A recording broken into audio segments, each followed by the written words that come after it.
Atende, Calil. Se ele estiver assistindo, é óbvio que não vai atender, né?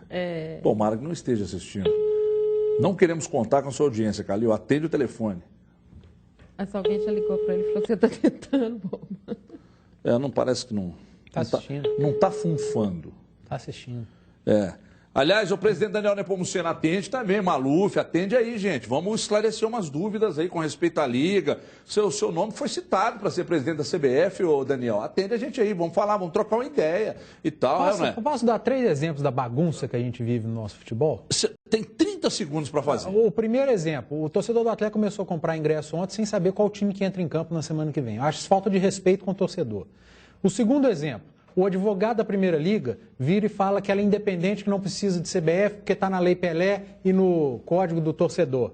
Aí o Gilvan vai com o cara de Santa Catarina pedir bênção da Federação Carioca. E o terceiro exemplo, o Cruzeiro anuncia ontem que não vai poder utilizar jogadores que vêm de fora contratados agora, porque não vai sair no bid. O Campeonato Mineiro, Paulo Brax já falou que pode utilizar, que a data era só para um chama-atenção.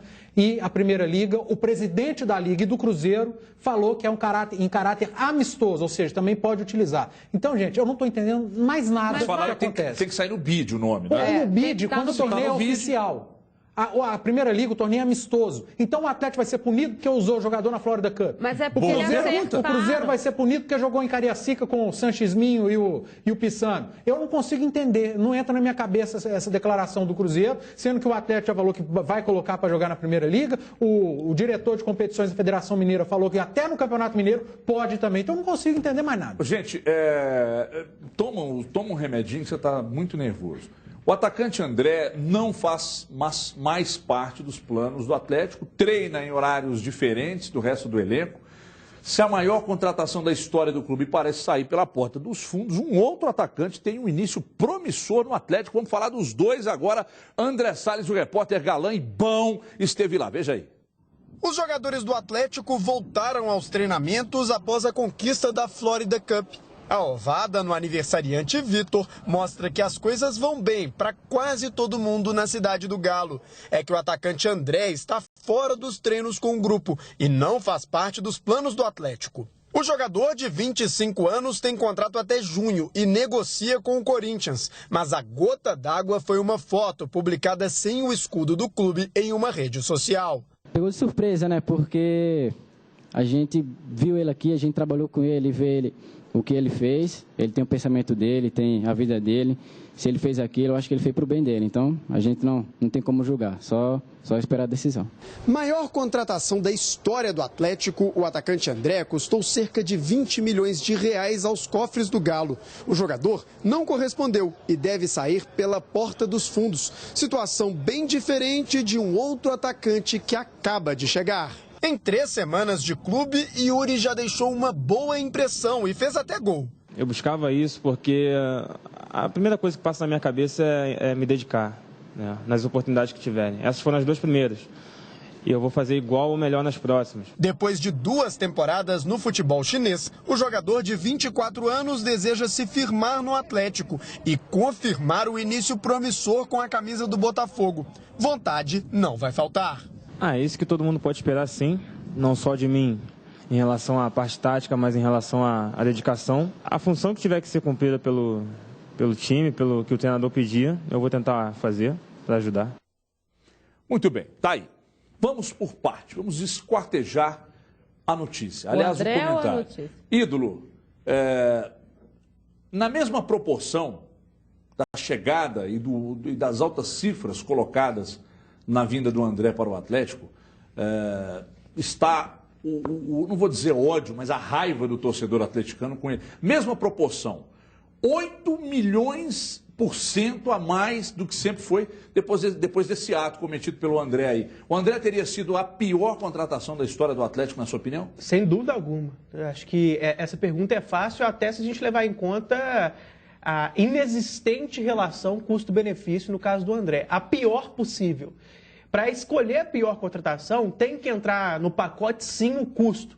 Claro que se você for avaliar apenas tecnicamente, talvez tenha um ou outro que consiga ter sido ainda pior do que o André. Na bola, né? Na bola, mas não dá para dissociar o comportamento, essa meninice do André, essa imaturidade, essa falta de respeito e o valor surreal que o Atlético pagou por um jogador que não mostrou nada dentro de campo. Então, muito fácil responder essa pergunta. E, Everton, com relação ao que fazer com o André, para mim, a única coisa que não pode ser realizada é liberá-lo de forma fácil, sem ganhar nada, porque é exatamente o que ele quer. Ele fez isso como criancice, não sei se orientado por alguém mal orientado, diga-se de passagem, ou se 100% por convicção própria.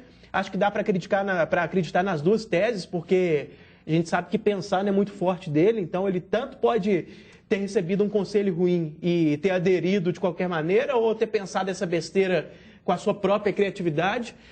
Ele fez isso por querer, para sair. Então, de duas uma, ou você arranca um dinheiro de alguém para liberar esse cara e não ter o prejuízo, ou se for para ir de graça, que vá mais para frente, que ele fique aqui pastando um tempo, sem ser utilizado. Por falar em pastar, ele vai pastar em local separado, né, em horário separado, e o Atlético já multou ele em 40% dos salários. E outra, como ele vai treinar em separado, ele não vai jogar, não vai estar exposto à mídia, o Atlético não vai ser obrigado a pagar direito de imagem para ele.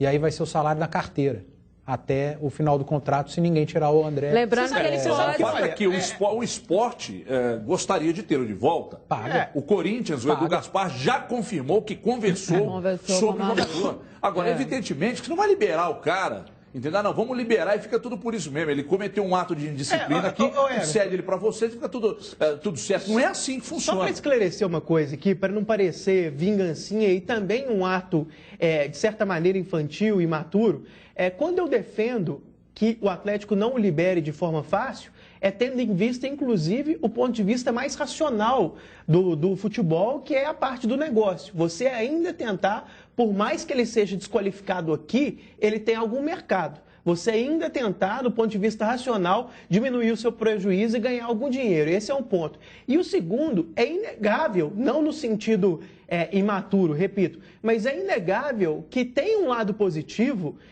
em um atleta com um ato extremamente antiético, extremamente infeliz, um ato de desrespeito, não colher o que ele queria, né? Porque, de certa maneira, seria o triunfo do errado. O jogador fazer uma pataquada na rede social e conseguir a liberação fácil, que é exatamente o que ele quer. Então, não vamos olhar para uma suposta punição, não vender o jogador e deixar ele quietinho ali sem ser utilizado, como uma criancice. Não é isso. É até para mandar uma mensagem para o futebol. Eu acho que, às vezes, sempre, na verdade, a ética tem que prevalecer. E, às vezes, é preciso ter algum ato controverso, digamos assim, para o cara não colher o que ele queria com algo errado. Ele fez uma coisa errada, ele vai conseguir o que ele queria, que é a liberação para o Corinthians fácil? Acho que o Atlético tem que jogar duro mesmo. Eu fico muito à vontade para falar do André num momento como esse aí, porque quando ele estava bombando no esporte, eu dizia aqui em alto e bom som, esse cara nunca poderia ter entrado da Cancela para frente do CT Vespasiano. Ele é péssimo e, além de tudo isso, ele ainda tem um grande problema que o torcedor não admite: descompromissado. O cara pode ter limitação técnica, limitação tática, de não entender o que quer o treinador, etc., ele não cumprir suas funções dentro de campo e tal, mas preguiça e descompromisso o torcedor não admite. Olha, a gente vai para um rápido intervalo, 2 minutinhos só, hein? É lá e cá, não saia daí. Edmar tem informações sobre a Primeira Liga, principalmente regulamento, repassado agora para ela, que ela dá daqui a pouco na volta essas informações. Até já.